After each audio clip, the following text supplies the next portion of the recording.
All schools in England should be mobile-free environments for the entire day. That was the new guidance announced by the government just last month.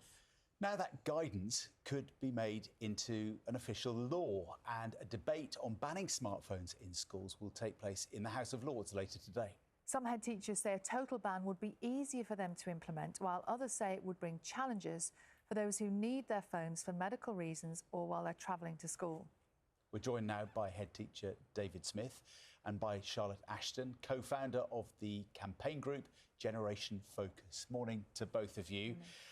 David, can I start with you? Your school in London, you have banned phones completely. I think it's just an old-fashioned brick phone they're able to bring in. Is that right? No smartphones at all on the premises? Yeah, no smartphones at all. So we banned it a year and a half ago. Students can bring a brick phone. We've identified 3 brick phones. You can text and phone, that's it. You can't even bring them to school. You can't take them home. No school, no phones on site whatsoever. And David, what do the boys think about that? What reaction have you had from them? I think initially they're shocked. I think any change brings a level of shock. But actually, we're allowed to educate our young people, and we explain the reasons why. And our boys will probably now say that they are healthier, they are happier, they're spending more time with one another. And as a school, we're seeing a huge reduction in safeguarding issues, in issues around child sexual exploitation. And we believe we're making a difference for them and for future generations. Really? So it's not just anecdotal. You've got the data to prove that this has had a positive impact on the kids? Completely. My safeguarding lead would say there's a huge reduction in the amount of incidents he's had to be involved in. About a quarter of my students in year 7 and 8 don't have a smartphone when they would have had one previously. And when I ask our boys, it's an all-boys school, when they are fathers, what age will they buy their children a smartphone? They all say an age later than when they got one themselves. That's really interesting, isn't it? Charlotte, tell us what you think about this. So at the moment, under the non-statutory guidance, the vast majority of schools are using much laxer, more lenient policies than what David's describing. So no see, no hear policies where children are allowed to keep their phones on them, and that simply doesn't work. So what we need with a statutory ban is for every head teacher to feel empowered and supported to move to a policy such as what David's introduced at Fulham Boys. And why are smartphones such a concern for you? They expose children to a range of harms throughout the school day, on the school bus, on the way to school, as well as in the playground, classrooms, toilets. It's impossible for teachers to police them. Explicit content, harmful stuff that you and I as adults haven't seen, because all it takes is that. All it takes is for a child to shove a screen in your face and you've seen something you cannot unsee. So there's the safeguarding element. It supercharges bullying.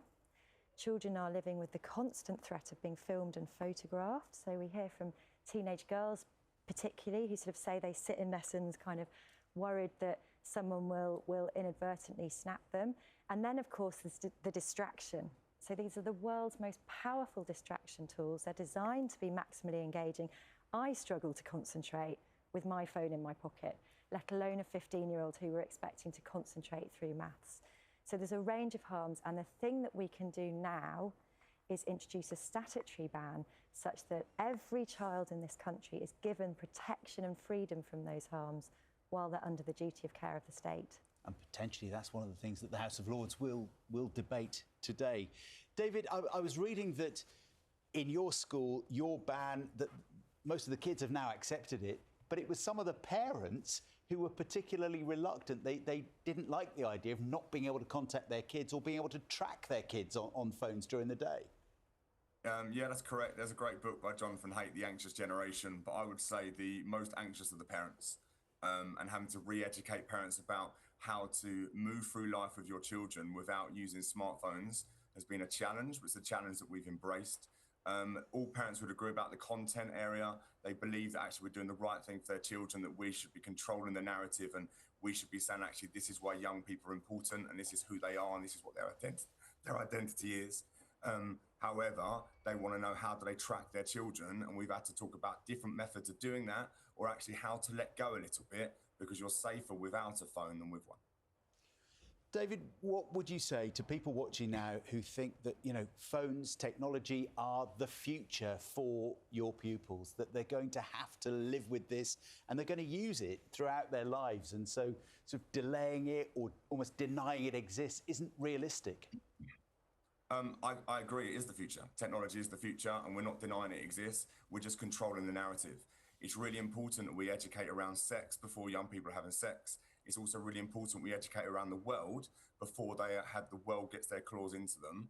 What we are saying is, let the people that love them the most be the one that say this is what the world is before the world bombards them with all the problems that come with it.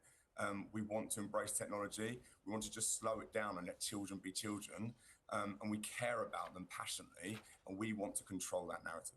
Charlotte, it's really interesting, isn't it? It's maybe the parents who are going to need more conversations about this too. It's not just the children. Yeah, absolutely. And it's a very delicate conversation to have to lead with parents. But look, let's be clear, the vast majority of parents want this. And what we see at schools like Fulham Boys, where they go to a brick phone-only policy, is that the incoming cohort of Year 7s, a much greater proportion of them just don't have a smartphone at all, because when school says no, parents are empowered to say no. I've got a Year 7 girl. It would be such a relief if school just said smartphones are not appropriate devices, don't give them to your children. It would be a circuit breaker on this kind of social norm that we've sleepwalked into in the last decade. Charlotte, David, thank you both very much indeed. I'm sure it is something we will talk to you again about in the future. But thank you for today. Let's see what happens in the House of Lords today. Really interesting, isn't it? It's the parents who maybe need a bigger conversation. It is